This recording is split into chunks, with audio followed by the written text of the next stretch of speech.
What's up, NDL? The Outliers are back. We're going to have a two-episode week this week. As you all know, July 7th is around the corner, the shortest break. I mean, technically, we're still not finished with season 32 yet. We have a cup game, I believe, and the poll voting is due tonight. I am a procrastinator. I haven't even done my poll. I don't even know if I have my voting aid updated. I'm so out the loop right now. But we're going to talk about the group of five, kind of recap the season 32, have some awards, quote unquote, the outies in this episode, and we'll talk about college football. I always want to say NCAA, college football 26 a little bit. We'll talk more about it on Friday, but just kind of take the gloves off a little bit. That said, Mr. Vic, my co host, is here and present. How are you, sir? I'm perfectly fine. Have had a busy week personally, but we're here. We're here. And I'm excited. I'm excited. Um, well, I know you're excited because you're definitely excited for the last topic. Oh, I Um, can't wait for that. I I've also had a busy week, and the next two are going to be really busy. Though I do think it's funny. I do have something I want to add, but I'll probably wait until after the topics. I'll already be fired up anyway, so then I'll just add to it. I'll just completely just go off the rails. It's whatever. I understand. I understand. But the first thing that we're going to talk about, though, season 32, for the most part, it's in the books. At least for the group of five, it's in the book, so we can focus primarily on that. We want to give out some awards. So we had it broken down into five categories. If Discord will cooperate, I can pull them up. Thank you. So we have the game of the year. We have the best new coach, and best does not have to mean the winningest. We can define it as we choose. And then we have three MVPs that we like to give out, one for team, one for coach, aka user, and then one for player. So five awards. Mr. Vic, I'll let you have first crack. You can pick the award and pick your choice, and then I will follow. We're gonna go with best new coach. Okay. Gonna go with best new coach, and I'm going to go with Mr. CG Okay. from Georgia State. He went, I believe, 10-3 on the season, won his bowl game, did very, very well with Georgia State. I was impressed by him in his games during the season. I was impressed when we scrimmaged. I was impressed just him as a person. Very impressed by CG. We did agree to be future opponents during the next game cycle. So I can't wait for that. And I can't wait for what team he picks, during the next season. Man, I can't wait to start talking about the draft on Friday. Oh my But all God. right. That's That's a, exciting too. that's a very quality choice. This will be one of the few that we do not agree on. I'm going with a different coach. I'll be going to the MAC and going with Northern Illinois coach Devin Higgins. He joins the league. His first season in, he goes 10-4 overall. A very solid season. He had two losses during the regular season, but the win that definitely kind of raised some eyebrows was his win against Mr. Fired Up Chip. A big win there that gave him an opportunity to play out the rest of the conference to get a spot in the conference championship game. He did. He did lose the rematch against Chip 24-34, but a big win during the regular season on the road.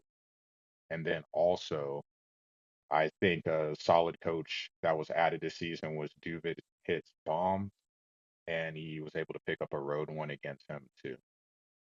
So solid addition, and I will second that thought of that is going to be a nice draft pick. I do believe that he took them over at 0-0, so he will be eligible for day one in the draft. So he should have a pretty solid pick. And and he beat San Diego State in the bowl game too. So a nice way to end the season for sure. That's for sure. All I right. like that. I like that pick. I like that pick.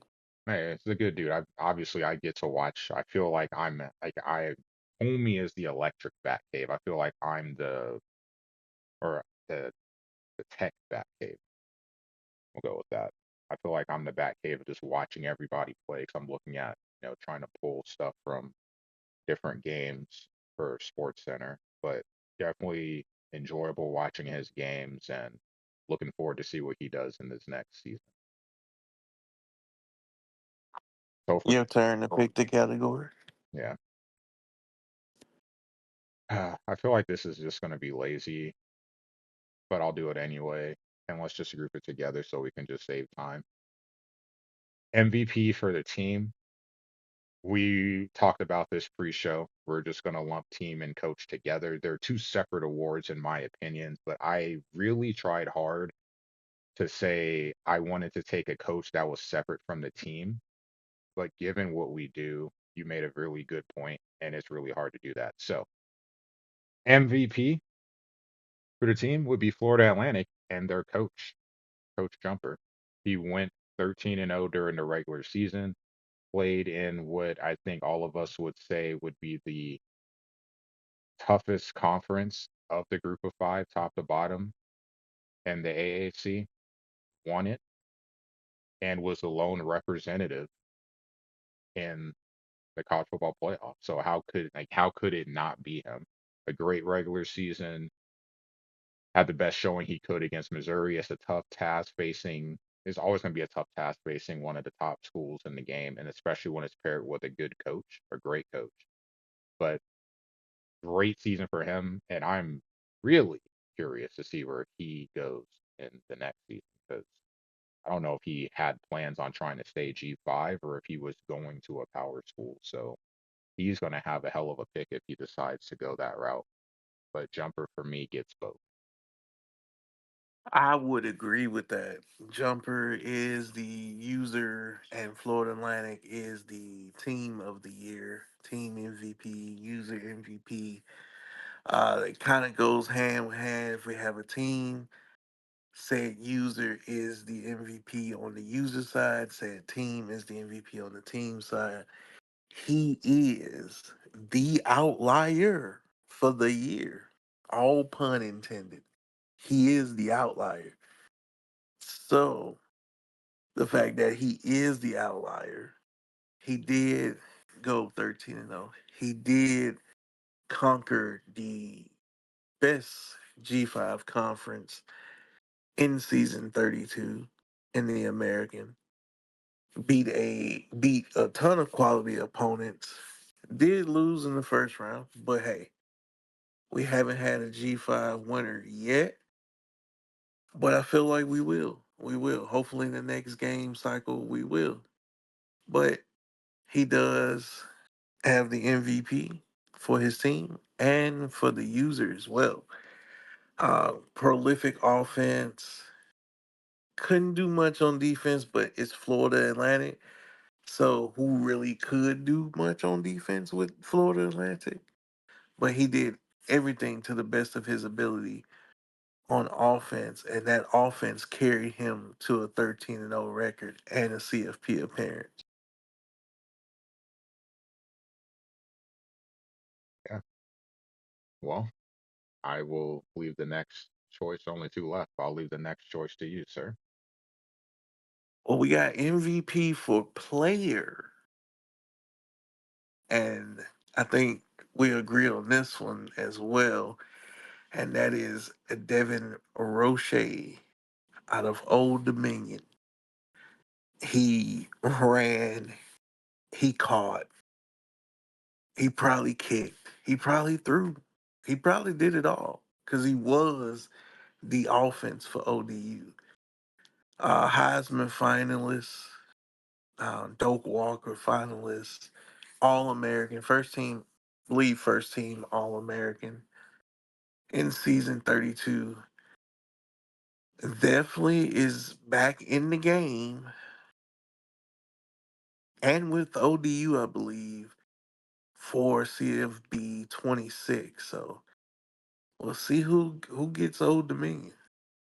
Funny you say that because I was going to say it. We know Pirate Flag was not staying, so it'll be with a new coach. No one's Oh yeah, staying at Old Dominion. definitely, definitely. Nobody we have named probably is staying at all. Yeah.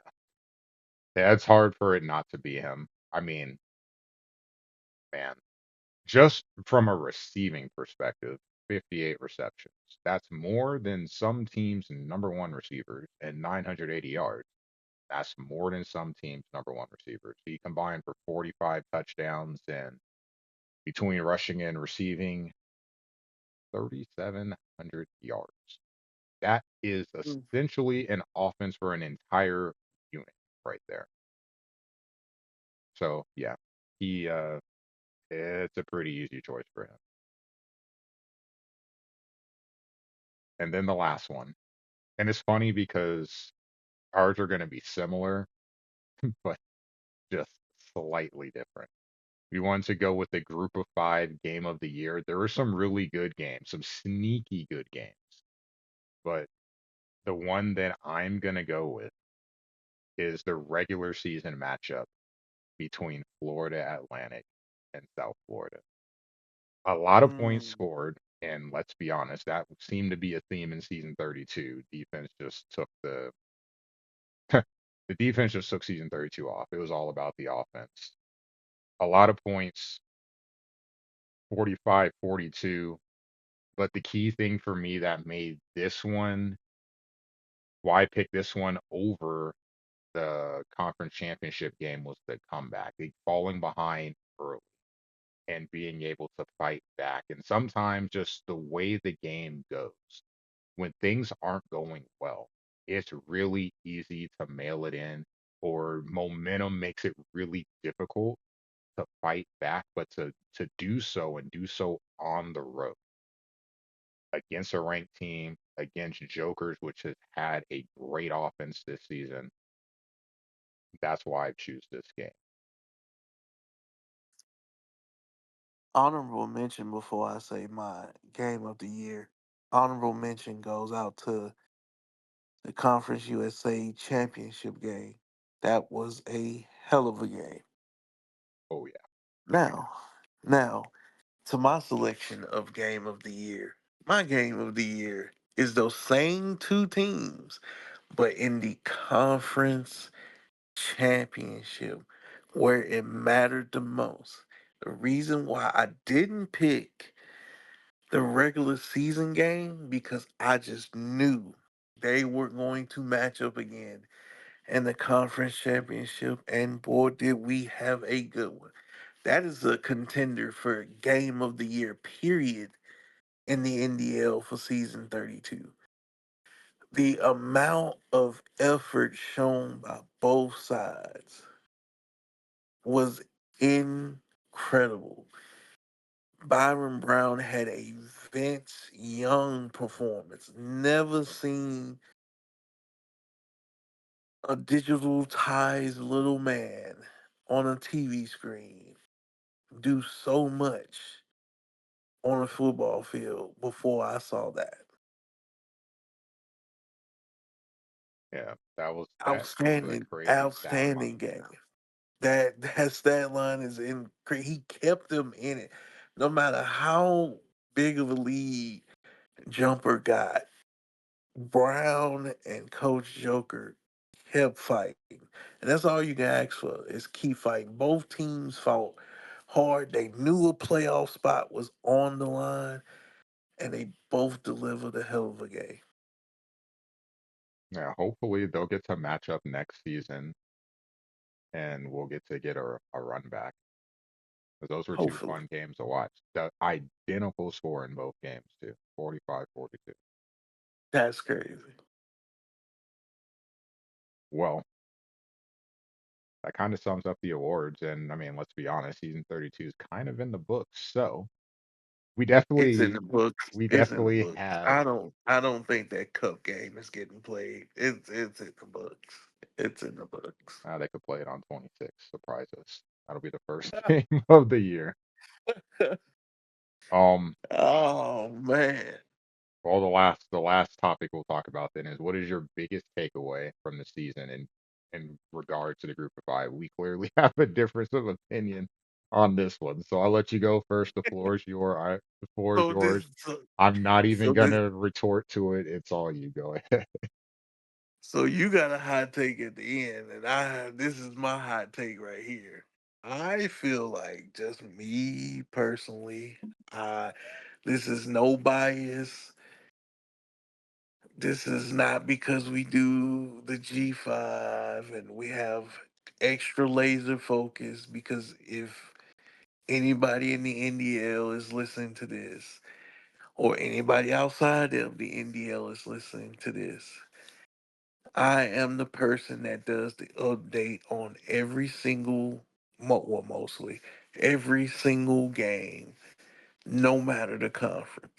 So I saw, and I will see in season 33, and I did see in season 32, the most games out of anybody. I almost saw everything. Can't see everything because you either sleep or at work. Can't control that. But being the fact that there wasn't many afternoon games this season, I was able to see a lot.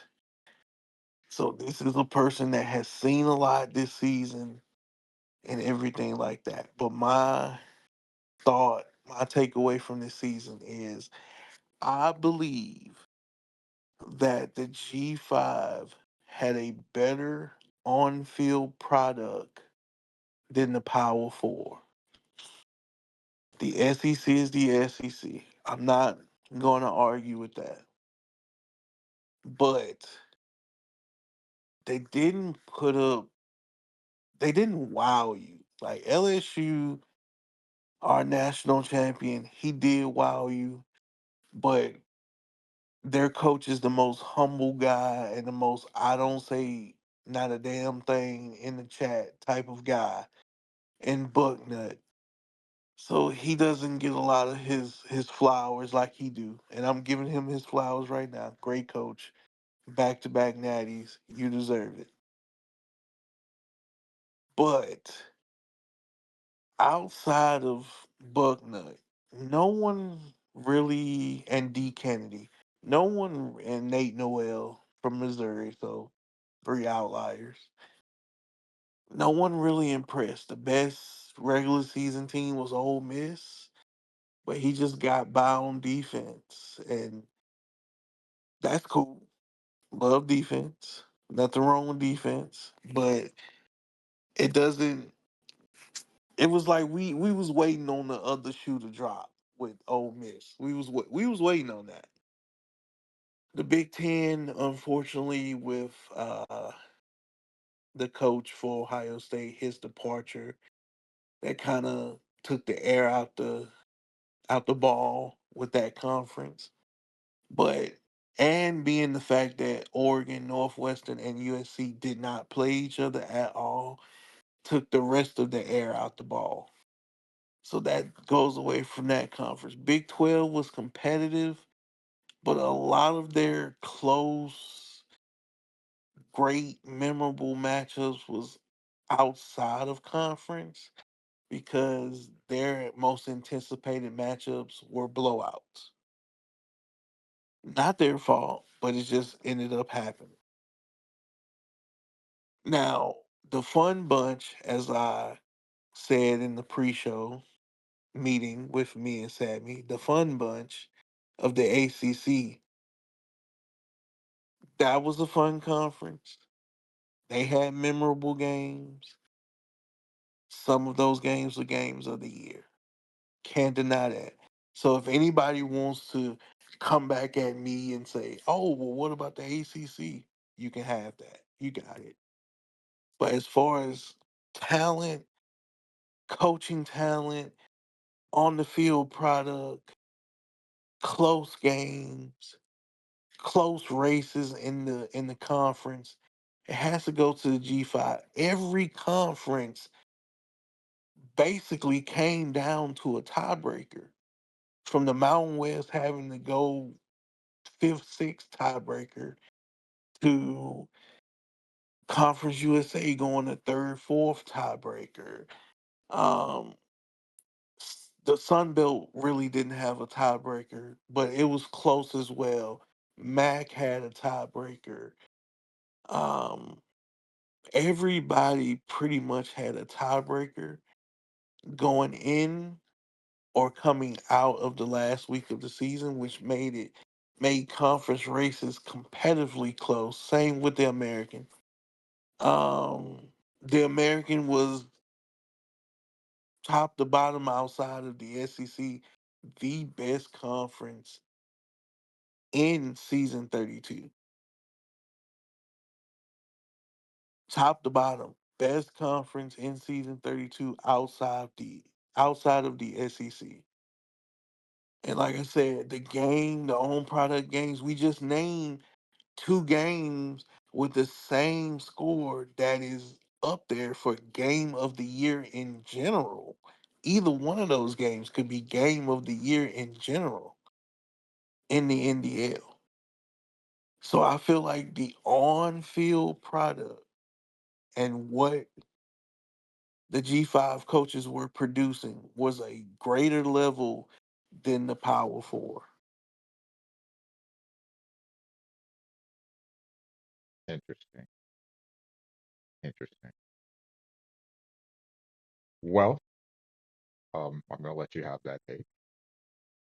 I, I'm gonna I'm gonna go a different route, and let me prep this to explain where I'm coming from with this. So, as someone that has spent a sizable amount of time of my NDL career in the group of five, there are two things that always worry me about being in the group of five. One, am I going to get all my games played? Because I feel like, in general, and I'm not definitely not going to speak in absolutes, in general, when you get a power team, it's because you want one. Sometimes the group of five is because you have no choice.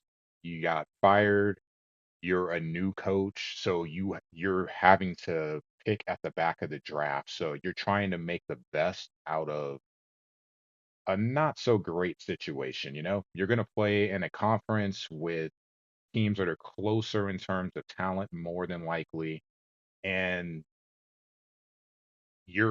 it's that you shoot for your favorite team. You shoot like I shoot for Nebraska. I'll shoot for Kentucky. I shoot for Florida State. I shoot for, a team in the Big Ten, a team that I want, that I hope that in the right situation, maybe I can have a season I can be proud of. When you're in a group of five, a lot of times it's not really a choice. It's you're forced into that situation. You're trying to make the best of it. So you don't get as much activity sometimes.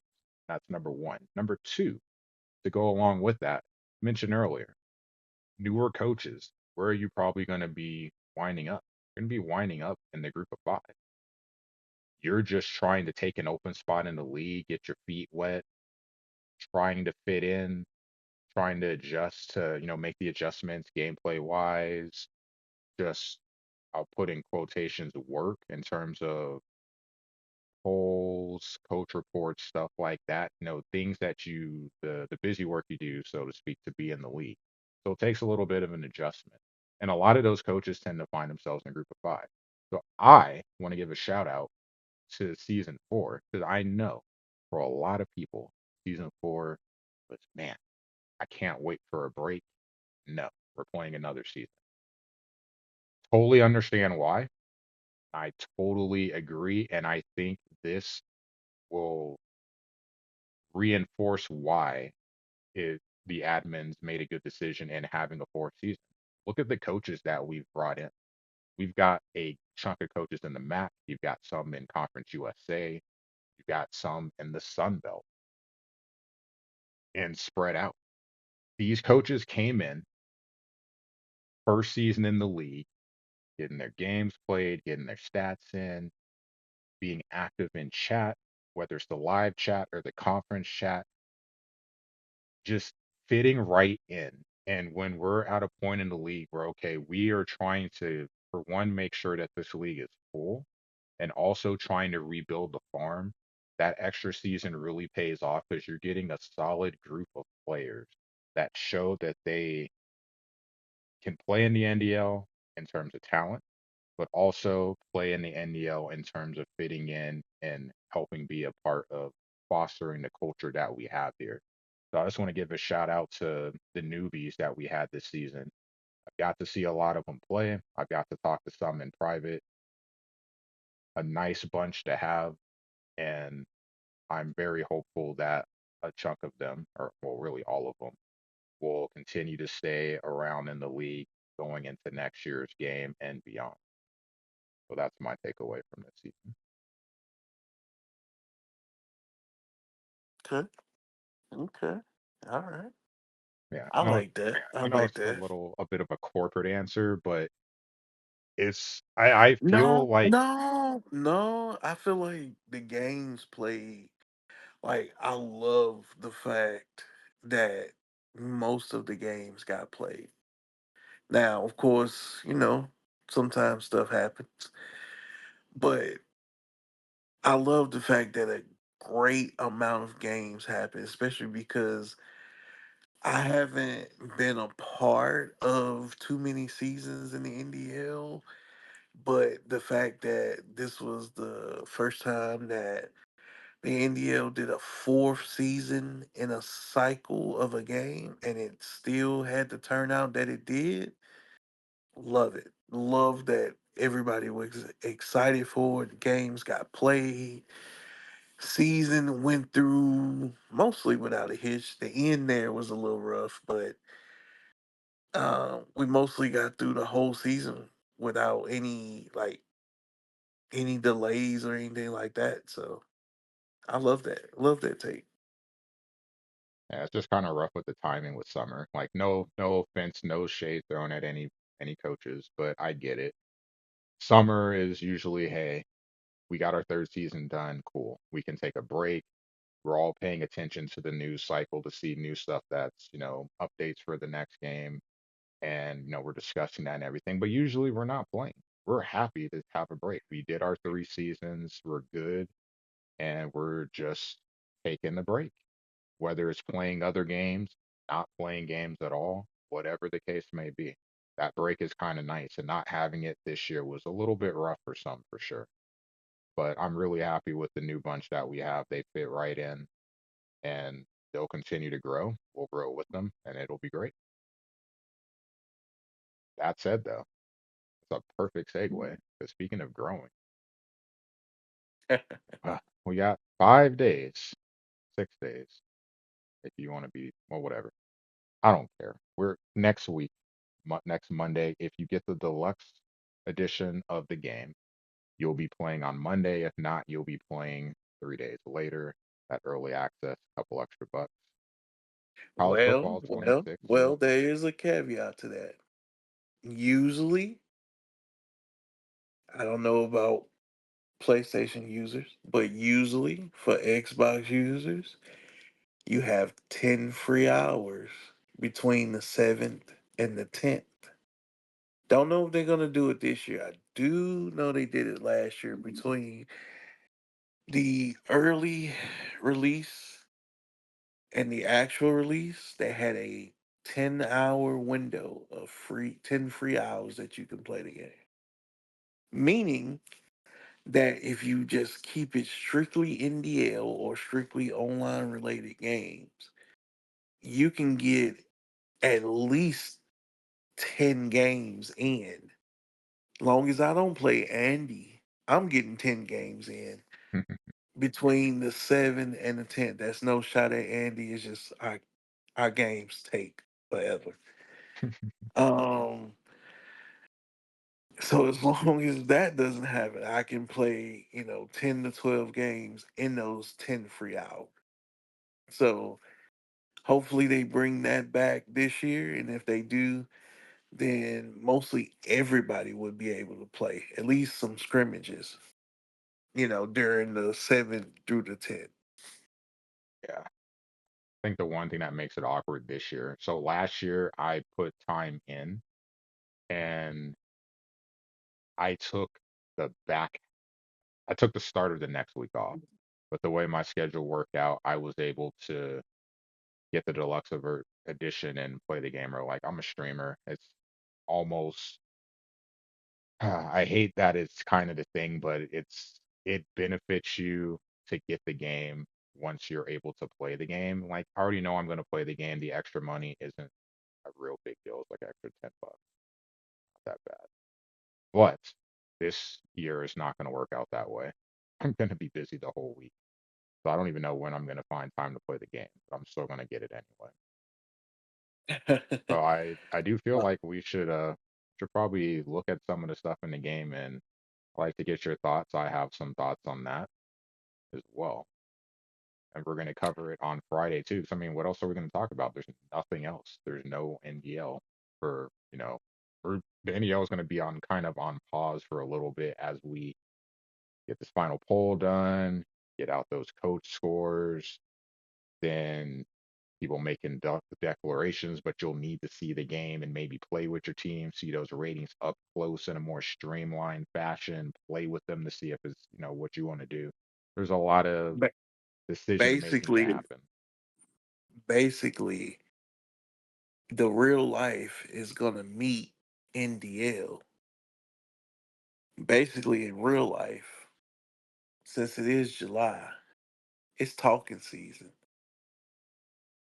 and the NDL is fastly approaching talking season, and that's what we're gonna do. We're gonna talk. So we're going to break it down into three parts. We'll cover two because one is short. The second one's kind of a long one, but we'll keep the first one short just for, making things easy. So the first one we cover is the presentation changes. So I have the article up. Let's read just some general stuff and then I'll get your opinion. So it says in this article, we're going to take you behind the scenes of how we built College Football 26, highlighting the key areas where we've raised the bar this year: lighting, pageantry, mascots, audio, player authenticity, coaches, student crowds, and more. These elements are what fuel college football, and we've worked tirelessly to bring them to life in new ways that feel authentic, innovative, and fun to play. So you have to keep in mind there are 136 schools in the game. They try to do the best they can to add things for all teams so that each team feels unique. So we're going to look at some of the things that we got here. So one thing that I think is pretty cool is the dynamic time of day. I don't know how you feel, but I'm going to read what it says and then I'll get your response. So it says in-game lighting is a key part of making a visually stunning game. We've made major improvements in this area for CF26. One of the most requested features last year was dynamic time of day. Now, as you're playing the game, you will notice a change in lighting from quarter to quarter. You could start a late afternoon game, then it will now be dark before the finish. So it has two examples. You have regional time. A 6 p.m. kickoff in Chestnut Hill will look different from a 6 p.m. kickoff in Austin, obviously with the time zone. Then seasonal time. Games in November will get darker sooner than those in September, adding a realism tied to the time of year. For example, a game that starts at 3:30 in Happy Valley in September will still have the sun up at 5 p.m. But a game in November, the sun will be down as the game is ending. What do you think about that? I love that. This is one of the features I actually love. It throws me back to what I fell in love with Madden. You're old enough, so you know. But I don't know how it's gonna. I'm gonna say this first. I don't know how it's gonna carry over to some of the younger guys in the league, or some of the younger guys playing. Period, all over the world. But you remember Madden '05, right? Madden '04, Madden '05, Madden '06, right? They had the same exact thing. This is nothing but Madden '05, and I remember that one fondly. This is nothing but Madden '05 redone for a new generation and putting college teams on it, of course. But I can't remember if they did it in any of the NCAA's back in the day, but I do remember them doing it in Madden, especially like '04 to '06. They had the dynamic lighting where you would start a 3:15 game because it's NFL, a 3:15 game, and by the time it ended, it was nighttime. By the time you got in the fourth quarter, it was nighttime. Um, the shadows would start to set at halftime, and close to the end of the third quarter, it'll be the lights will be on. The same will happen here.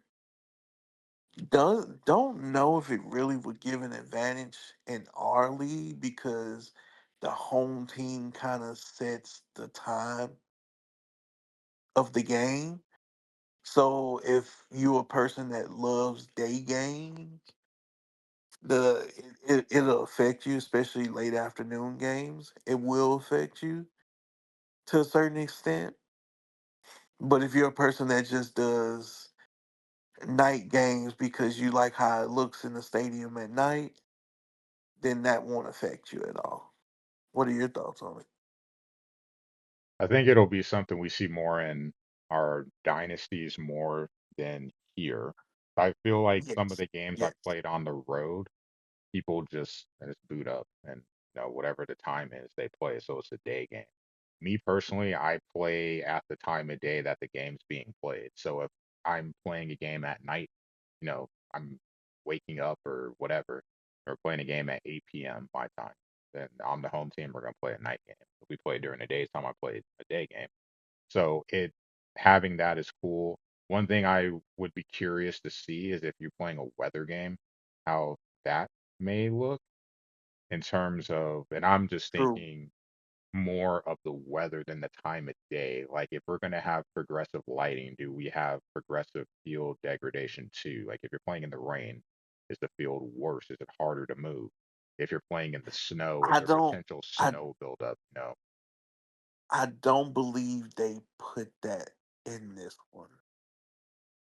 Like they did with Madden, you know how they revamped the weather with Madden to make it harder. I don't necessarily think it's in NCAA yet. Gotcha. I don't think I because I haven't seen anything or any feature about it yet.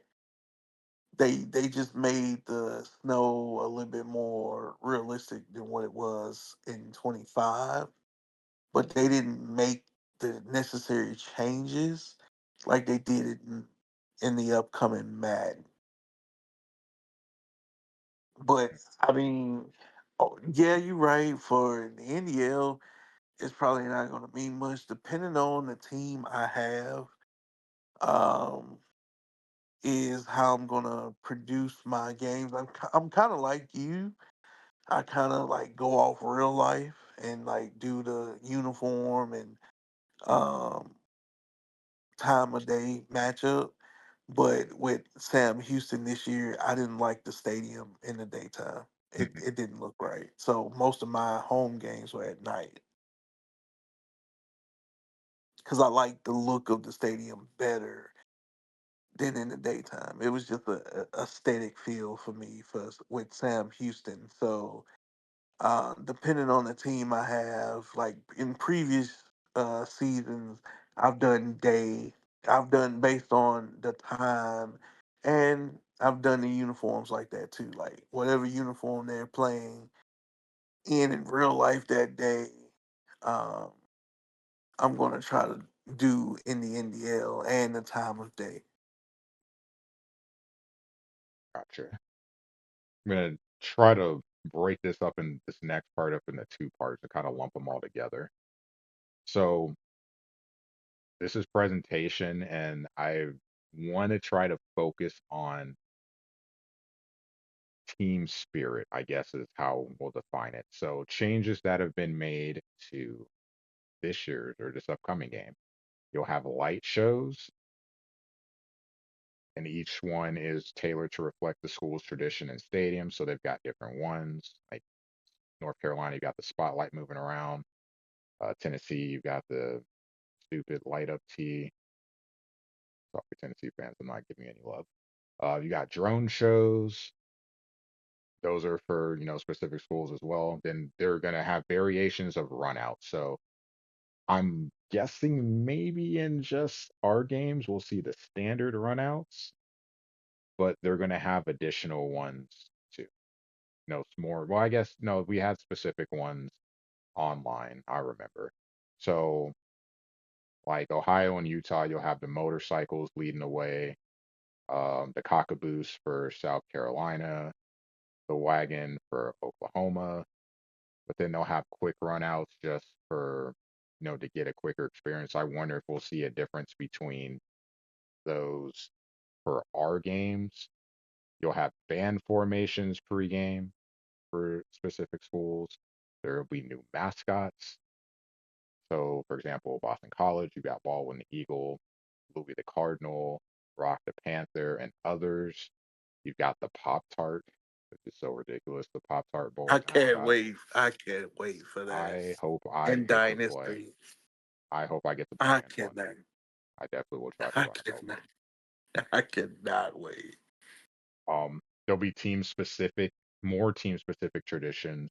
I'm sure we've seen some of them with like the turnover and just the touchdown. So, for example, you got the turnover sword for Texas and Arizona. You got the horn frog with the frog horn for TCU. Nebraska releasing the balloons, and then some rivalry specific stuff. So, with all of that lumped together, what are your thoughts on I like it. I definitely like it. It's more presentation. I like that because college football is different from the NFL in real life. It's more of a presentation, it's more pageantry. College sports is than professional sports. So I like that we get to see more of the pageantry and more of the home, what really makes it a home field advantage. Like, I want LSU to really feel like LSU. I want Penn State to really feel like Penn State. I want, South Carolina to have a huge advantage because that place is rocking. Like, that's one of the, I'm focused in on them for a second because that's one of the loudest stadiums to come through a TV screen. I've not been to a real life game there yet, but it comes off the map. Those schools I just named and a few others, of course, come off the map when you're watching a game. Like it's like you're there. And I love that it's transitioning into that. You have those presentations. They're probably gonna get skipped in our league by the time they see it for the second or third time. It's probably gonna get skipped. But as far as like that first time feel and stuff like that, that's gonna be awesome. Especially those rivalry games. That's gonna be awesome. it? If the rivalry games are a ton of fun with that stuff, because it just adds to the intensity. Um, Can we just if we making it real, can we get a fight at the middle of the field for FSU in Florida? Can we just get a fight at the middle of the field? no, That'd because be I as don't real need as it gets.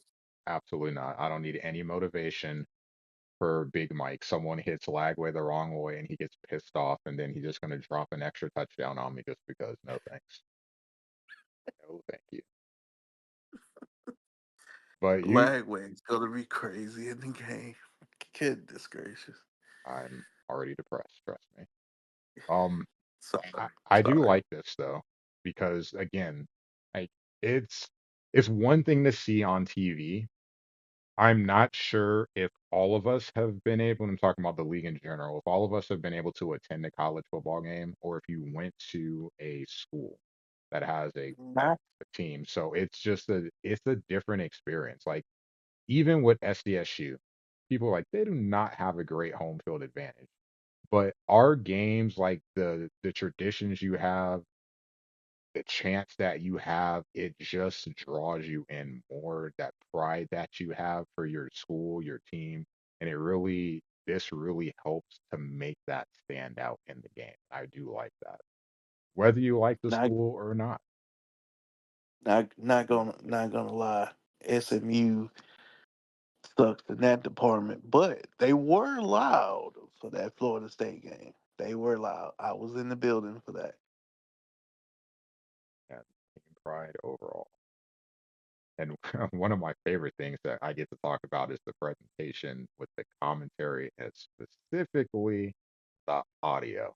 So for those of us that stream, especially on Twitch, getting those copyrights because of the ban, as I've probably talked about a couple of times and explained why.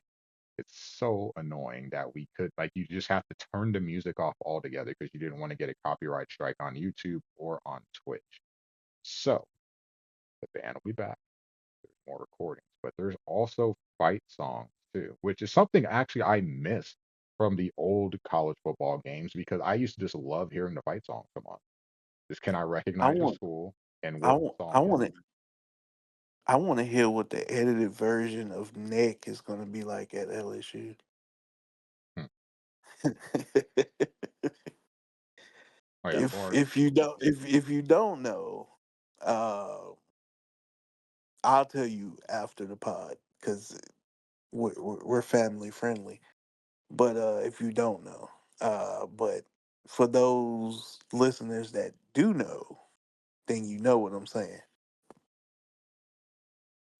and I'll let you know, Sammy, if you don't know after we get off of here. well, I do know, and thankfully I'll only see LSU in my offline dynasty, so I only have to hear it once every other season, probably. Um, but there will be more variation in the music, which is something that a lot of people have asked for. No offense, we like the drum line, but there's going to be more in there. So it's no drum line anymore. It's just fight songs now. No, there's going to be more. So as a whole, it has that there's going to be 88 new pieces of music. So there's 20 new drumline tracks to add to what they already had. You're going to have the fight songs, and then also there are going to be song covers as well. Okay. So that still might be a copyright strike issue, but at least I'm hoping that there's an option just to specifically turn it to fight songs. 'Cause I think that will kind of negate the problem, which has been a request Yeah, from the stream side for sure. I think I'm gonna do that. I think I'm gonna do just fight songs. I'm not gonna lie to you. And you know it's going to be That's hilarious. nostalgic. That's nostalgic for me because um, I grew up with the fight songs and stuff. So. Yeah, I will 100% be doing that. The one thing that will be hilarious though is I can tell you right now, the first time I hear Rocky Top, I'm gonna think of Jokers. Like now, I feel bad every time I hear Oh yeah, Rocky Top, for sure. I immediately think of Jokers, and I'm like, man, I just can't get it out of my head. I hate that damn song so much on this For game. sure. I Not even as a remember. Kentucky fan, just like it's like, please play something else. I forgot who I was playing, but I was Tennessee in the scrimmage, and I caught myself singing that damn song so many times.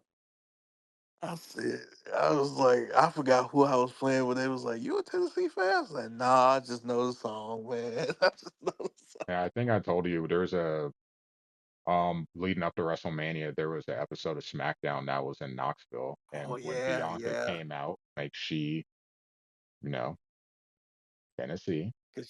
cause she a Tennessee grad. Yep. Yep. And she led the crowd in Rocky Top. I'm like, bro, I can't even get away from this watching wrestling.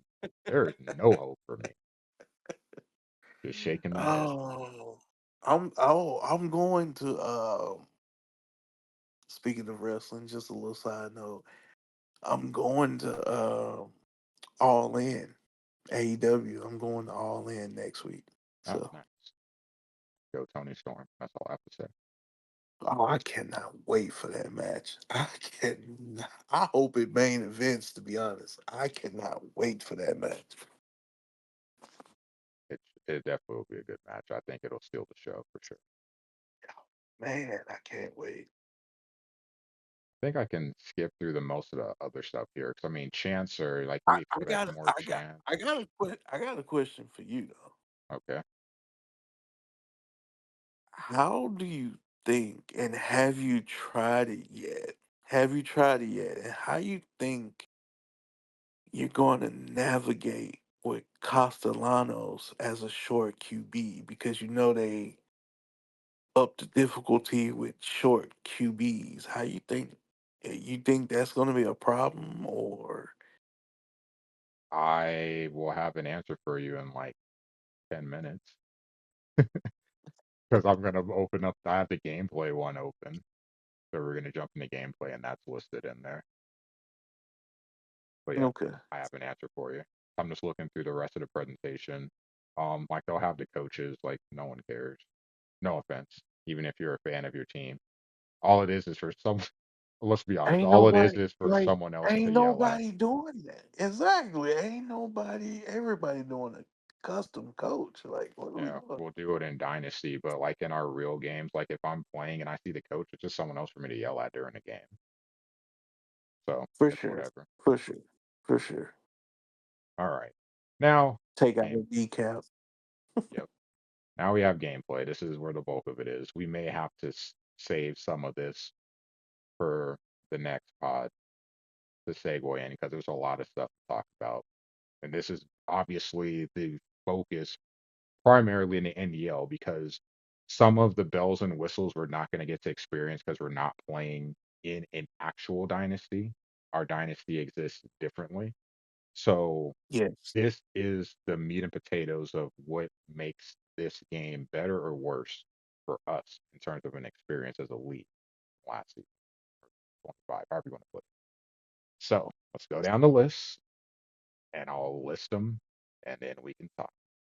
So, first thing, dynamic subs. No more pausing, just playing. We'll be able to, which I still find kind of weird. I'll explain my thought probably before you do. So, it pops up Right. during the play, which I found odd in a sense, but I I'm gonna have to understand. get that one. I'm gonna have to get that one down. As a person who does use the subs and different combinations and different sets. We'll have to play one day, me and you, so I can show you what I'm talking about. But yeah, I'm gonna have to. That's gonna be my focus. Like during, if we do get the 10 free hours or whatever, that's gonna be my focus from before I can actually just deep dive into the game. I'm not gonna lie, if I'm scrimmaging people and stuff like that, that's gonna be my focus is the subbing, so I can get that down. Yeah, because I think for me in Dynasty, it'll be easy because you can set different parameters for when players will get pulled. And I don't think I just really don't feel like that's going to translate for us over in the league. But still, having the indicator so you can see the status of a player and then some of the animations so you can visually see that a player maybe is not at 100%, you might need to get them out. I think that's helpful. I just also hope that maybe we get an expanded because I haven't been able to really see that. I haven't seen any gameplay. I use formation subs during the play call screen. So I already know, like, okay, like for me, for example, with Florida State, I balance my running backs. So in some formations at the start of the game, I will automatically start going through and putting Lucas in as a starting running back in this formation, in this set, in that set. Williams is coming in these sets if I get to those during the game. So I already am starting to put guys, to try to limit some of the wear and tear on my running back. Doing it during a play just seems kind of weird because once I come to the line of scrimmage, I'm trying to read the defense. I'm trying to see what's going on. I'm not really worried about wear and tear and trying to sub somebody out in the middle of a play because it's not Do going to matter for that play anyway. alternate question. Do you think the play clock is gonna go fast like it did in 25 for that first play after kickoff, first play after halftime, first play after end of quarter? Do you think the play clock is gonna be that fast if we doing all that now? All I'm going to say is I would like to say thank you for all the coaches that have either declined delay of games because they know that you're really trying to make something happen and you just get screwed, or taking in offsides to give the 5 yards right back. Thank you. Same here. Same here. Um, it may still be an issue. I'll just say that. All right. Yeah. The fun one that doesn't clearly doesn't impact us as much as it should. I can definitely speak to this because I've had to Oh, play against Ashton Genty every season, Jesus Christ. Don't bring that name and up. I played up, or well, Goodness. 2 seasons, and I played Phil Maffa, no, this prior season, and I played against Caleb Johnson. So yeah, I've had my experience with wear and tear. Uh, Obviously that'll be impacted some with subbing, but wear and tear is going to be done a little bit differently this year in terms of the type of tackle. There's an impact based on if it's a hit stick, if it's a cut stick, if the defender has the right angle, if it's a sack. There's so many different things that are going to impact how much wear is going, wear and tear is going to go to that particular player. Per play recovery, timeouts between quarters, halftime, and then just an So in-game healing so for the the wear so do you feel like the wear and tear is gonna develop more quickly on this one? that remains to be seen. And I'm definitely very curious to get some games under my belt and play because Because it used to it varied, but it was a carry frame of about, depending on how you got hit, of course, but normally between 18 and 22 carries, you start to see wear and tear no matter who the running back was. You start to see wear and tear if they're using them abundantly. Like if you're constantly using them, 18 to 22, 23 carries is where you saw that wear and tear taking effect in 25. So I wonder, does it start earlier, like carry 14, carry 15, to where, oh, that running back's hand is red or his thigh is red or his foot is red or whatever the body part is. I wonder if that's going to occur more quickly in 26. that we'll have to see. And it's one of those things where in Dynasty, I feel like it has to operate differently than it does in online play. Because in Dynasty, I'm much more aware because I have to worry about wear and tear for a player over the course of 12 plus games. So, yeah, I really want to get this win in this particular game, and I might have to use player X a bit more to make it happen at the cost of maybe having to game plan differently for the next couple of games or later in the season, knowing I don't have them at 100%. But in a game to game, it can be rough sometimes because I know that there's wear and tear because I can see it. But I faced Ashton Genty, and Ashton Genty still was much he was still a headache in the third and fourth quarter, no matter how many times I hit him. Phil Maffa literally broke. I had to look back to see. I watched back the game against Clemson. He He broke was three punching people. tackles back to back He, plays in the fourth quarter after His stiff already having arms, a bunch of carries. So, his stiff arms were punches. They oh, wasn't stiff arms. They were punches. Derrick Henry. Yeah, me and El Yeah. Jefe talked about it after the game. I'm like, I'm not gonna laugh. I'm not gonna lie. Like, it's frustrating trying to figure out how to stop him. But I told him like there was a point I just started laughing because like I already know he's gonna stiff arm the guy, like literally shove him away. And then I'm already looking to see, okay, well, who else is coming to help? Because now we have to have Yeah. someone hold him to bring him down. So that's gonna be interesting. And then also workhorse, the impact that that has, I'm really curious to see. But I think we'll see more on the dynasty side. It really, really, Yeah. it really is the running backs and the quarterback. I always have to wonder, like, if you keep hitting the quarterback, at some point, do they start having inaccurate throws? I don't really get to know because I don't hit quarterbacks enough. I, be- I believe that's going to be a dynasty thing too, because you know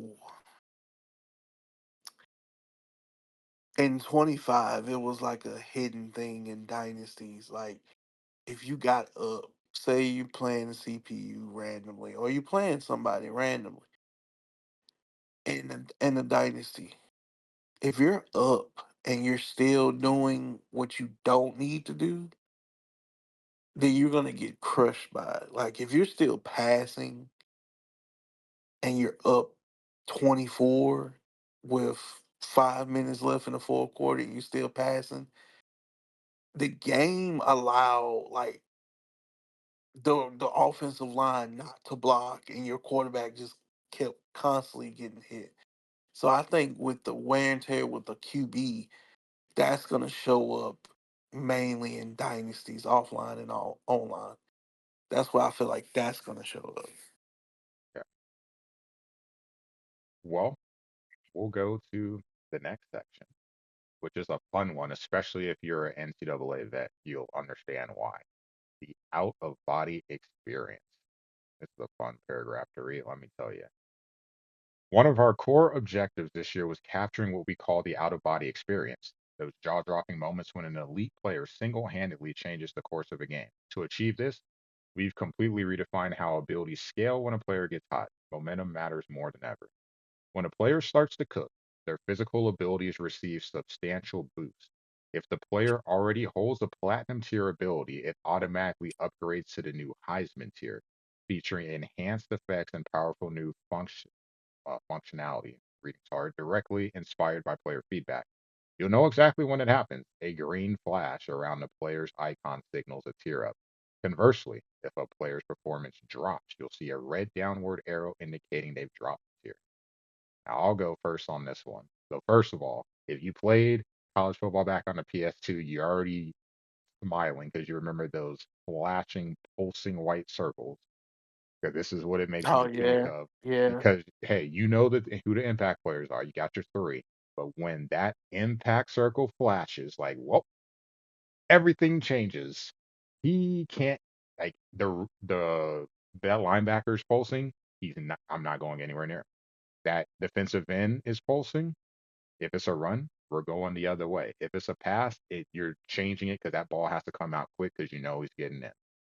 I personally like this because it it kind of amplifies the hot and cold. Now we'll have to see home field advantage. I'm kind of worried it could possibly be a little overdone.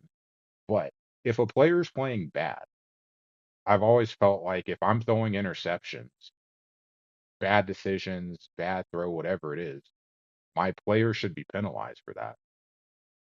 Their ratings drop, the strengths that they have drop. It's a bad game. Conversely, if they're playing well, you see the reverse effect. I like it not just because of the star players, but even some of those, I don't want to say others, but I guess I'll just say others. I don't have another You can way of say defining like the you can say supporting cast.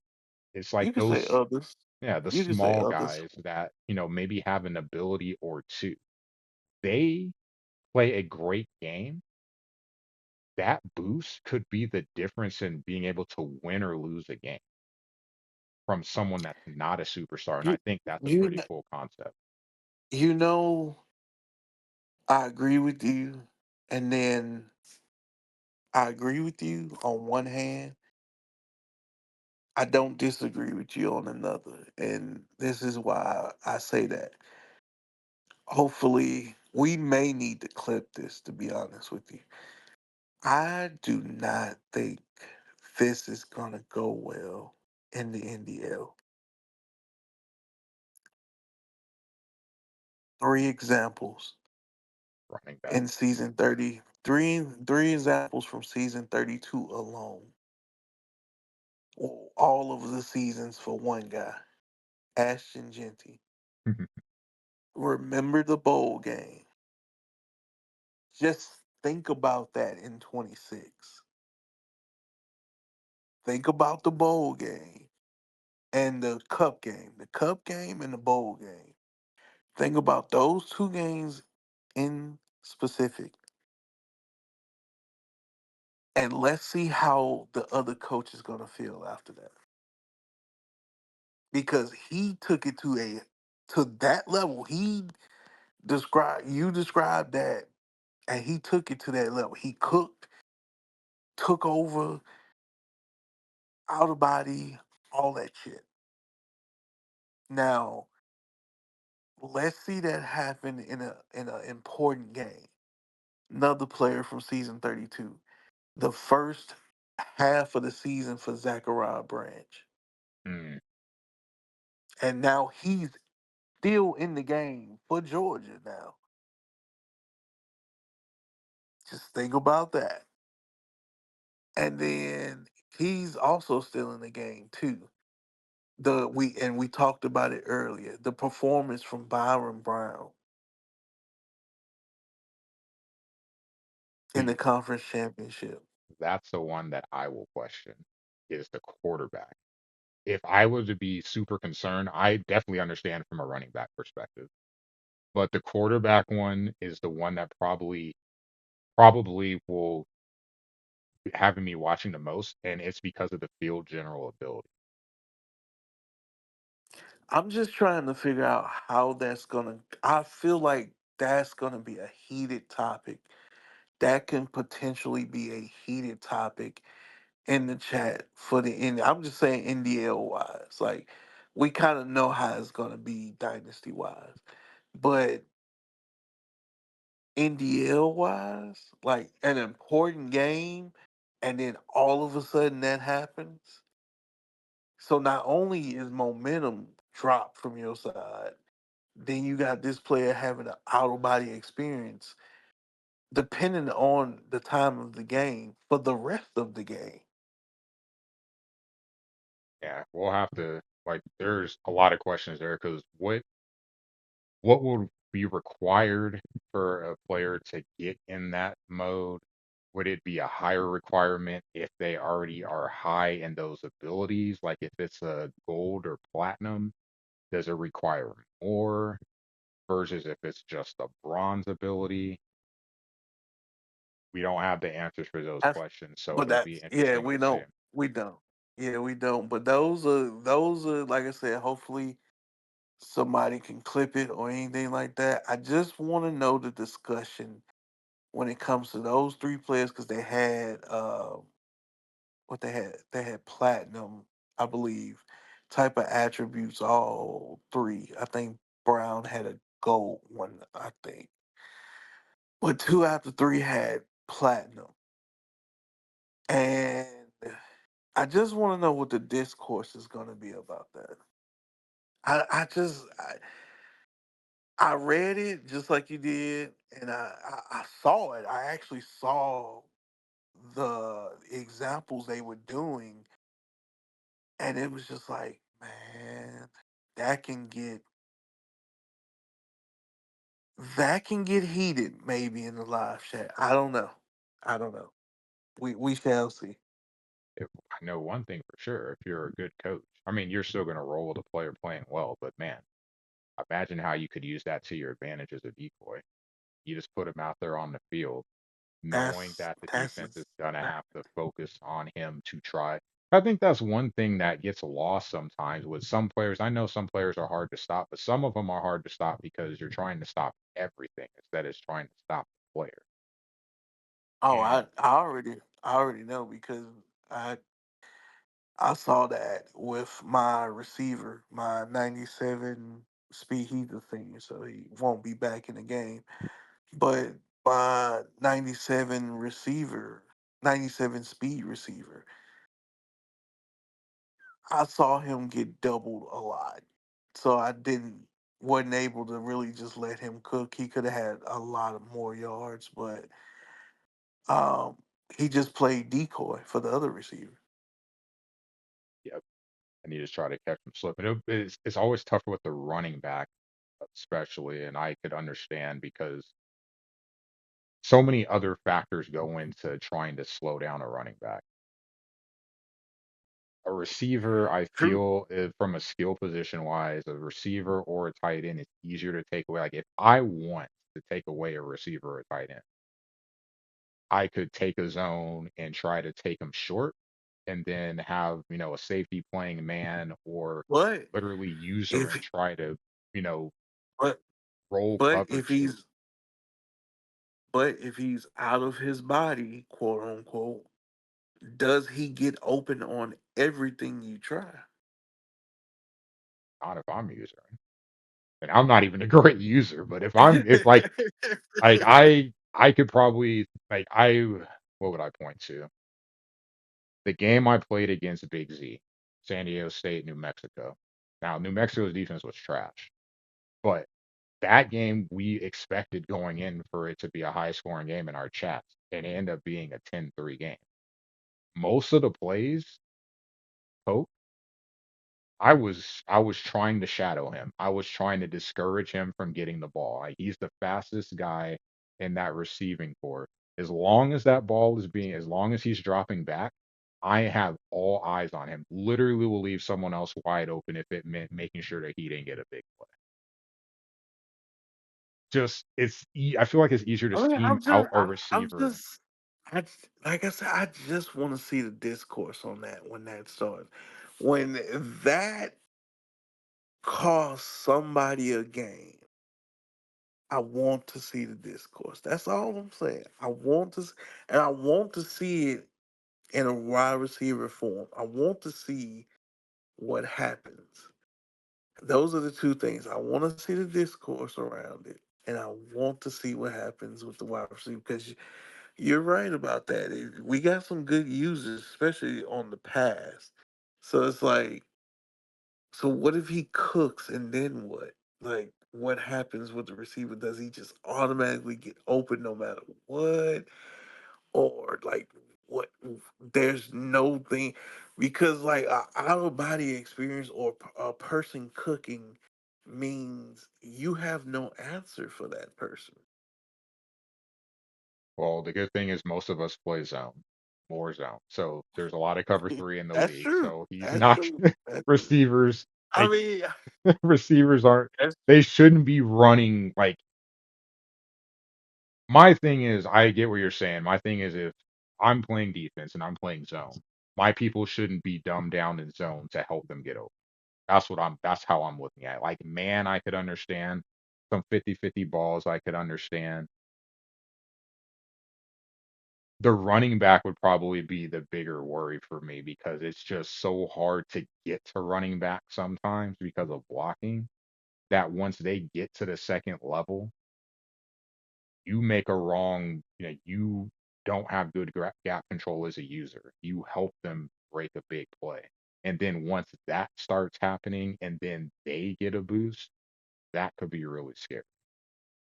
But we'll have to see how much of a boost you get and what it takes to get it. And then thankfully, one thing that is good, we're in the tuning era. So if it's something that's overdone, it can always be patched and tuned, tuned down, I guess would be the way to put it. true. True. Like I said, that feature, that gameplay feature, and the one that I don't know if you're about to hit on it now, but the one I asked you about earlier. I just want to know the discourse on that. It'll be interesting. Well, we'll get to the playbook for the next one 'cause I see where we're at for time wise. So I'll give you your answer on the quarterback because we still have one more topic to cover. So quarterback play, field vision. height finally matters. In our quest to make pocket passers as valuable as they are in real life, we introduce real world challenges to level the playing field. This is where field vision comes into play. No, there's no vision cone on the field.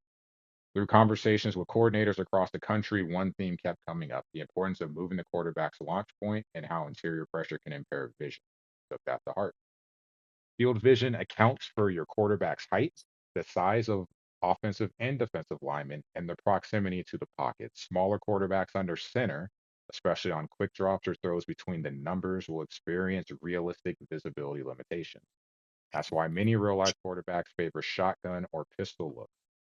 In CF26, when shorter quarterbacks are surrounded by taller linemen, receiver icons may fade to reflect obstructed sight lines. You can still attempt these throws, but expect an accuracy penalty mirroring the real world challenges these players face. Two other things to add to that before I answer your question. You have an enhanced quarterback progression system.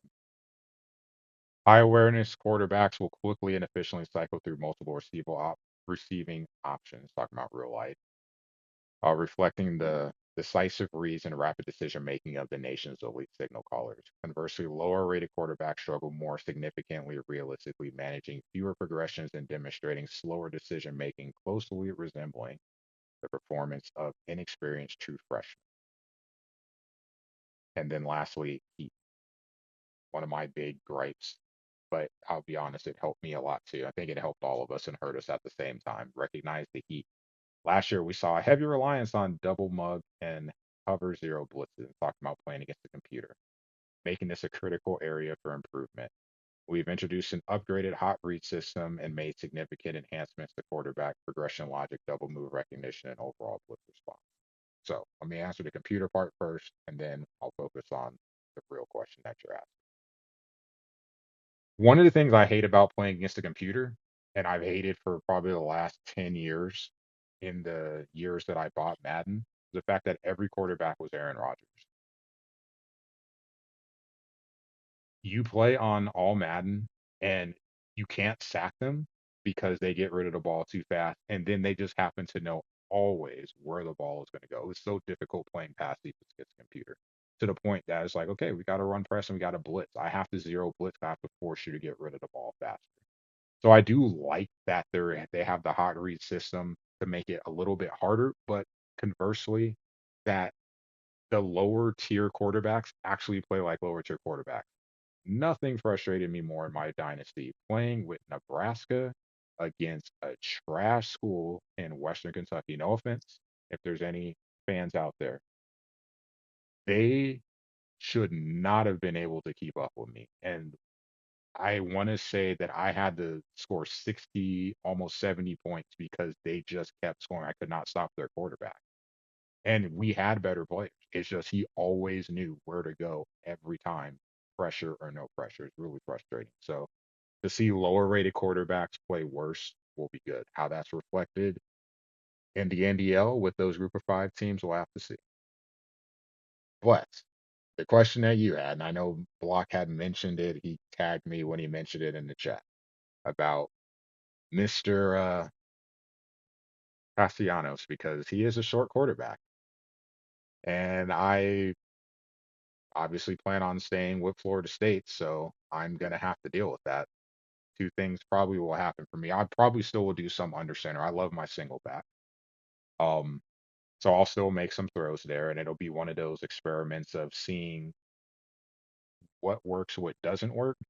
I also think it may be reflected in the league, assuming it's not overdone, which is always an issue with new features. It may impact what kind of calls we see around the league in third down. Yeah. Because if I'm in a third down situation and I want to throw route X, I'm probably going to come out and shotgun. I don't want to do it from under center at the risk of that happening, which means my play calling may be different on third down specifically, and it also may force me to think about potential second downs differently. Like it's second and four. What am I going to call here? Do I really want to get to a third and one? or do I want to try to get the first down and be more comfortable with maybe a or maybe not, that's not a good example. Maybe second and seven. I like to stay on schedule, so I'd like to pick up yardage to make third down more manageable, because that opens up the playbook. Because now you have to defend more. You have to be anticipating more in a third and three and short, as opposed to third and seven, third and eight. You're expecting a pass. I come out in shotgun in those situations anyway. So if I can't pick up a first down on second down, maybe it was probably means I'll end up being. Think you'll see more shotgun around the league. Maybe you'll see more horizontal passes. Didn't want to touch on the playbooks too much because that is a whole topic in and of itself. But with We can get on that next show. yeah, with all of the like you have these jailbreak screens, you have all these double motion plays. You can throw the it seems from what I've seen, horizontal throws could be a way to negate that. And that's what happens in real life. You're throwing those shorter throws and letting the receiver do the work. You're avoiding having the height become an issue. But do you roll out on those situations? Because I feel like we may have to be, especially this first season, we may have to be a little bit more lenient on the rollouts, possibly. I'm not advocating for any rule changes or nothing like that. I'm just saying because the even in shotgun, the throw the ball short, but it hits your lineman and the helmet is gonna be amplified with a short quarterback. So even if you are throwing it short and let the receiver, do the rest, some of those throws eat because even in 25, some of those throws hit linemen in the head. So I feel like that may even get more amplified with these short quarterbacks. So do you roll out not all the way, but just a little bit to get that throw off? Like you don't have to roll all the way out like towards the sideline or no dumbass shit like that. But just roll out a little bit so he can just get the pass off so it won't hit a lineman in the head. I get what you're saying. It's like it's just moving the launch point. Like if I'm Yeah, that's all. just That's all. I'm dropping back and I'm gonna move to the side to behind the right tackle, or Yeah, I just just don't want to an older coach to be like, "Hey, he's rolling out too much." Because I'm not saying rolling out to the sideline, just rolling out a little bit, just to create a launch angle so he can get that pass off. it'll be it'll definitely be something to watch. Like I definitely will get to experiment with this a lot because obviously the quarterback that I'm gonna have in the league is going to gonna have that problem. So I'll definitely be able to test it out. I I'm curious, but it's I think it's going to be one of those situations where, just my personal opinion, I think it's going to be overblown, but I think it's going to stand out when you have a bad throw. It's like there was discussion I agree. last week. Um, I kind of was like in and out of it. I saw what Pat was saying, and I agree with Pat. I didn't really respond to it. Like I just had like kind of put my thoughts in there, but I didn't respond to anybody. But I got what he was saying. The accuracy. It feels like when you play the game, there's either it's like one of three things. Either you complete the pass, it's intercepted. Well, four things. You throw the ball away because you don't find anyone open, or it's a contested throw. Basically, the receiver drops the ball. It's very you don't see a lot of missed throws. So I'm fine with missed throws. But Pat, brought up the accuracy, and accuracy isn't really that far off. But what Andy said is kind of like that's kind of more what I was going with. The accuracy is not necessarily the amount of incompletions, it's how you get there.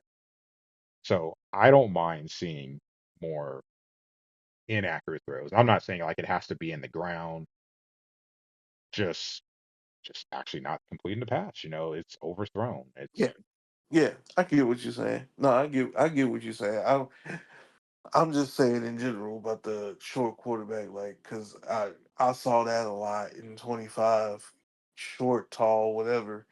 You throw it short, you throw the crossing route short, and it might hit your lineman in the head. You know what I'm saying? So I feel like that's going to be more amplified now in this version, especially before they patch it up. Like I feel like it may be bad for short quarterback. it makes me interested to see if there will be a difference in the type of throw you have too. So, for example, if I'm throwing a crossing route, I'm probably going to throw, like, if I'm throwing a drag route, a 3 yard drag, probably going to be a bullet because I expect him to be open. I'm not going to lob that ball. But I wonder if lobbing the ball versus a bullet will see any difference. And then plus the type of throwing uh, setting that you have, will that make a difference? Like there's so much to see. I'll be curious, and Yeah, I'll definitely notice because, like I said, I run a lot of single back. I do run shotgun too, but that could have an impact on my play calling. I may have to request my friends to help me put together a short quarterback, short QB playbook. We'll have to playbook. see. I haven't really had any short quarterbacks, so I don't know if I'm gonna run into that problem. Yeah, because I mean, I play offline with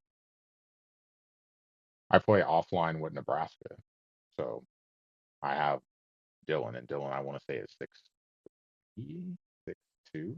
No, is above 6 feet tall. And most quarterbacks, I don't really run with the quarterback. I usually get tall quarterbacks like pocket passers because I want someone with a strong arm that can get the ball where I need to get it to go. So I'm more of the stationary type guy, which will be different because now Yeah, I actually have a fast quarterback. So maybe that you do. will be You something do that one of I the will have to faster be ones. mindful of. All right, we got one topic left. Because we're getting close to about an hour and a half, so we'll go ahead and call it here with college football talk. We'll continue with the gameplay deep dive on Friday. But there was another, Announce a few declarations as well. yes, there's another major announcement that got people talking. Trust me, I was well aware because people like to call me and message me while I'm at work. Like I can just stop what I'm doing and respond, but I whatever. couldn't even. I missed the whole conversation in the chat, so I was just like, I was gonna comment, but I was like, yeah, I missed the boat already, so I'm not gonna comment. So this will be my one time to get this out my system, and then Oh, we'll. go ahead. You it is all clear. I'm not interrupting you from here on out. So EA announced that they're getting back into the basketball game, and I mean not like the game, but like the gaming of basketball. They're getting back in it in 2028. The tweet, well, the tweet said, "Bring the madness. Let's run it back. Hashtag CBB. Hashtag it's in the game." And with a basketball with an EA Sports logo on it. And then further clarification was that they were targeting a 2028 release. And which was added recently, I think today, that it also was going to be a biannual release. Now, let me take that one first because that one is a lot easier to work with. Probably the one thing as a sports gamer that bugs me the most. And this is from the perspective of the consumer, not from a business perspective. Because trust me, from the business perspective, I completely agree with them. Release the game every year. You know why? Because you're going to buy it every. Why would I have a model where that makes sells X amount of copies and potentially cut into my copies and profit by releasing it once every 2 years or every 3 years. So from the business side, I understand that. From the consumer side, it kind of sucks. So for those of you that don't know, every game that comes out 12 years, or sorry, 12 years, 12 months, there's not exactly 12 months that the game is being worked on. Because we live in an era where things are being patched and tuned, you're still having team members, whether it's full or partial members of the team that are focused on the current game. So they're still trying to tune it, fine tune it with microtransactions, with the card collecting modes. You still have content that needs to be worked on. The game doesn't really stop getting worked on. So that's taking time away from focusing on the next game.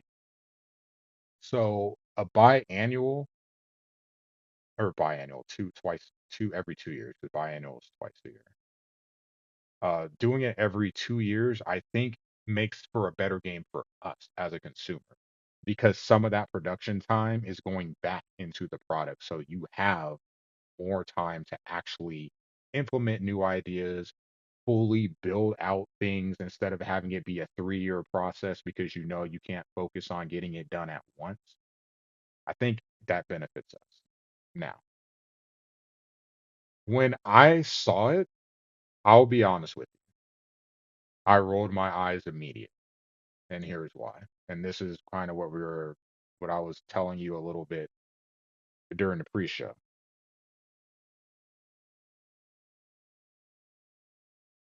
NBA 2K, whether you like the game or not, is just millions of miles ahead of EA basketball. So my concern was when I saw this, I've always asked, a I want 2K to do a college basketball game. 'Cause I played college hoops on the PS3. Still have the last copy that they had the last year they put out. I could still boot that up and play it now. Loved it. I did play some of the March Madnesses growing up on the PS1, but there came a point where it's just a superior product. It's hard for me to get hugely excited because if I wanted someone to make a basketball game, I would want it to be from the people that are producing a quality basketball game. So here's the difference. With football, we only have one option. It is what it is. We weren't going to get it from 2K. We weren't going to get it from some random other developer coming out of nowhere for a college football game. It's going to come from EA. They already have a football engine, or they have an engine and a Frostbite engine. They already have an engine. They already have an 11 on 11 game that can be tweaked, adjusted, whatever. They could put a separate team on it. Cool. To get an EA game, you're telling me that we're coming from an era where NBA Live fell flat because NBA 2K ran circles around it. Then they tried to bring it back as Elite. It didn't sell well. Some things they did do better, but overall, it was a worse product than 2K. So they said, you know what? We're good. We're not going to make another basketball game. It's a waste of money. We don't want to invest the resources to put out a product that's not going to sell. And it's not selling not because 2K has market share. It's not selling because it's not a good product. So now I'm supposed to be excited for EA to come into the college basketball realm. They haven't made a basketball game in how long? When they last did, it wasn't a good product. And now they have to develop it from scratch. The last time they developed it from scratch, it didn't go well. So now they're supposed to do that with more technology, and they're still having issues getting things done correctly in hockey, which I do play, and in football, which we all play. So on one hand, I do want a college basketball game, and I'll be honest, man, I'd be so pissed if it was just EA. But for the NDL, I'll spend the money to buy it. But as a general consumer, not happy about the news. That's the nice way of putting it to keep it family friendly. Because the reaction I had in Discord and the other servers that I talked about it, not the NDL, but some other servers I am with some people, It was a much more uh it wasn't this nice. This is as nicely as I could put it. I'm trying to be family friendly. I don't want Nibbler to get mad.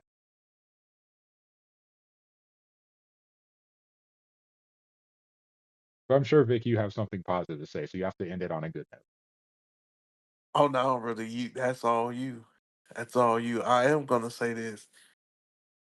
2K haven't put out a quality game in like 7 years. So there's that. I'm just letting you know. I would disagree. There's some things it could definitely do better. I feel that with all sports games Last though. MLB The Show. last good 2K was 17, maybe maybe 19 or 20. The one Giannis was on the cover, but yeah, it really hasn't. But The hey, difference is probably for me versus most people, I don't play any career park or any of that. I only play 5-on-5. It's the same thing with NHL because a lot of people tell me the things that they tell me about NHL. I'm like, well, that's cool, but I play six. Like I play team versus team. I don't play where, we have, 12, 10, 12 users. Those like two totally different realms of gameplay. The jump from PS4 to PS5 was great for NBA 2K. Some of the user things are, I would say, for that, if you're trying to get people to play the game, they're a bit too difficult. But in terms of the way the AI plays, I don't have a lot of issues with NBA 2K. I already know I'm going to have it with EA right out the gates because they couldn't get it right really for the majority of the last 20 years in the few games they did release. And then you're telling me they're going to take an engine that they already struggle getting to work properly with football and hockey, and this is the engine that they're going to use for this. I already have concern, but I know they'll get a pass because it's the first basketball game they've done in a while, and it's the first college basketball game. Like I've been on the record for saying it. College football 25 could have been an absolute piece of garbage, and no one would have cared because everyone would have been super happy to have it back. We in the NDL would have hated it, but we would have played it. The general public still was going to play it because they were so happy to have a college football game. Like they're still in the honeymoon phase. I feel like a honeymoon phase usually for a game is probably the first couple of weeks, maybe a month, and then you start to see the issues. College football, gonna from the general public, not from us, not from more the hardcore gamers, but the general public, they're gonna get a pass for a couple of years because hey, the IP has been gone for so long, even though it's running off of the same tech that we have for Madden, which they've been making for the entire time. Feel like I'm it's making it sound like I hate EA. I don't. oh no, no. I just want a quality game, and I feel that I just have some very big concerns with getting a quality basketball game out of EA right now.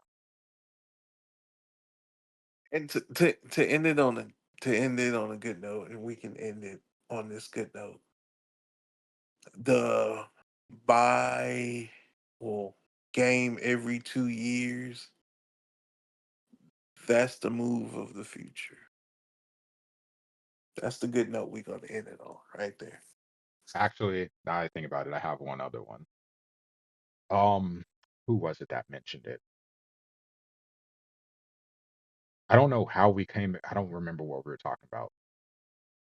It was not. It was last week, and I don't even want to try to go through and look through messages. But someone was bringing up about having a different developer every year. Kind of, and I was like, man, I didn't even think about that. Like that actually would be a pretty cool idea. Because I think we were talking about baseball. That's what it was. Because like, man, MLB the Show. Some people feel some type of way about MLB the Show. Then you had MVP baseball, and really, there's nothing else. It's just SDS with MLB the Show. I was thinking about like, man, that's not a bad idea because you had Call of Duty with Infinity Ward and Treyarch just rotating who develops the game. So though the core game is similar, it differs some because you have a different developer prioritizing different things. So it still Yeah. feels like even though you're getting it every year, the experience is still somewhat different. Like if we I would be I had time to think about I'd be cool with that with basketball. If we got a college basketball game every 2 years and EA and 2K alternated every year. So they got 2 years to put in time for this game as opposed to having to try to put out a game every year. I'm just I said, I know I'm going regardless. I'm gonna end up getting it, but But I feel like both of those can be positive though. Different developers and I really feel like having a game come out every 2 to 3 years is the move because it's necessary. It's necessary because especially in college basketball, because if you think the transfer portal in football is nuts, uh, just oh uh, yeah, you gonna need 2 years there's for more teams too. I basketball. mean, there's like what Yeah, 300 plus yeah, teams in college basketball. yeah. So it's completely ridiculous in college basketball. So you kind of need 2 years for that type of game to be made That brings up another question too. What the hell does the NIL look like for for college in college basketball basketball. from a video game perspective? Because there's many. It's well, maybe not necessarily the players, because I have to scale back a little bit because you have 50 plus players on a college football team. You have fewer players on a basketball team. Yeah, more schools, but then you have to add It's more arenas. If we're I not can going to I have can generic, we're going to have more. Every university is going to have to buy in. Every conference is going to have to buy in. Like it's a I complicated mean thing. they're probably gonna give by the time they come out with that game, they have probably sold 4 or 5 football versions. So they have the money, but they probably give them a lower amount because in real life, basketball players get a lower piece of the pie in NIL. Football rules all in real life in NIL. Um, I know a kid, 3 star. I'm not gonna say his name, but he's a 3 star receiver that committed to TCU in real life, and he was gonna go to Oregon State, but Oregon State couldn't give him the NIL money that TCU was asking for. Hmm. So football rules all in the NIL world.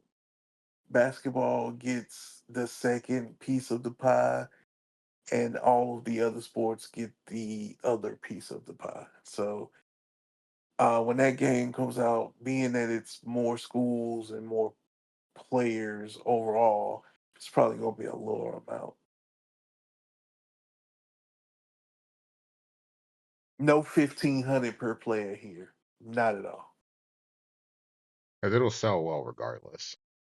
Yeah, This it is this will, is one of but the things it's that just kills it's me just too sometimes. many, and that's another reason for the 2 year thing.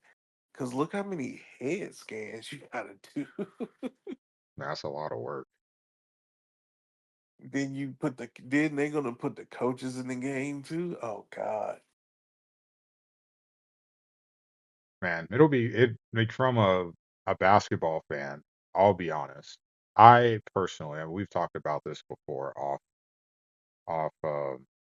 show. I greatly enjoy college basketball more than the NBA. So from that perspective, the news kind of piqued my interest, but I'll be honest, I was hoping that tweet came from 2K. I I'm did I'm see just 2K's telling you now, responding brother. tweet. I'm just telling you now, brother. 2K is falling off fast. And I could tell you, no matter how bad 2K could be, track record. Oh no, no, it's basically hitting. No, I'm being serious. It's basically hitting the Madden Oh no. Oh no. comments. No. Oh No. yes. No. No. Oh Madden yes. is in a Oh whole nother world. no. A whole And nother world. 2K is joining it. I'll tell you some stuff off air. But yeah, 2K is joining it. Trust me. Trust me. From a Trust me. PC and microtransaction point, I know about the VC. I don't play 2K, but I know about the VC. That's very It's frustrating. way more than that. I'm telling you to trust me now. Oh no. Trust me now. If I could right now, if I could axe one professional sports IP, Madden would be first. And NFL is my favorite sport. I would axe Madden before you could even finish the question. Literally just snap it like I, Thanos, I, gone. and I understand that. I understand that Madden has tragically gotten worse over the past decade, but so has 2K. I'm telling you to trust me. It's not. It hasn't reached Madden level yet, but it's getting there, and that's like I Oh, said. it could never We get can there. end it. We can end it there. We can Oh, end it there. it could We can end never get there. Madden is, like I said, Madden Oh, is literally in its own. What is there anything bigger than the universe? No, there shouldn't be. it's a It's galaxy, literally bro. like 20 Galaxy. universes away minimum from 2K. As bad as 2K could be, it could never even get within. It I'm just never like could get. we can end it on that because we can go back and forth all day, and we can just end it right there. All right. Yeah. We'll be back on Friday and we'll talk more about the gameplay deep dive and we'll talk about some of the dynasty stuff, which will kind of segue us towards the draft. So, friendly conversation. Uh, we'll call it there.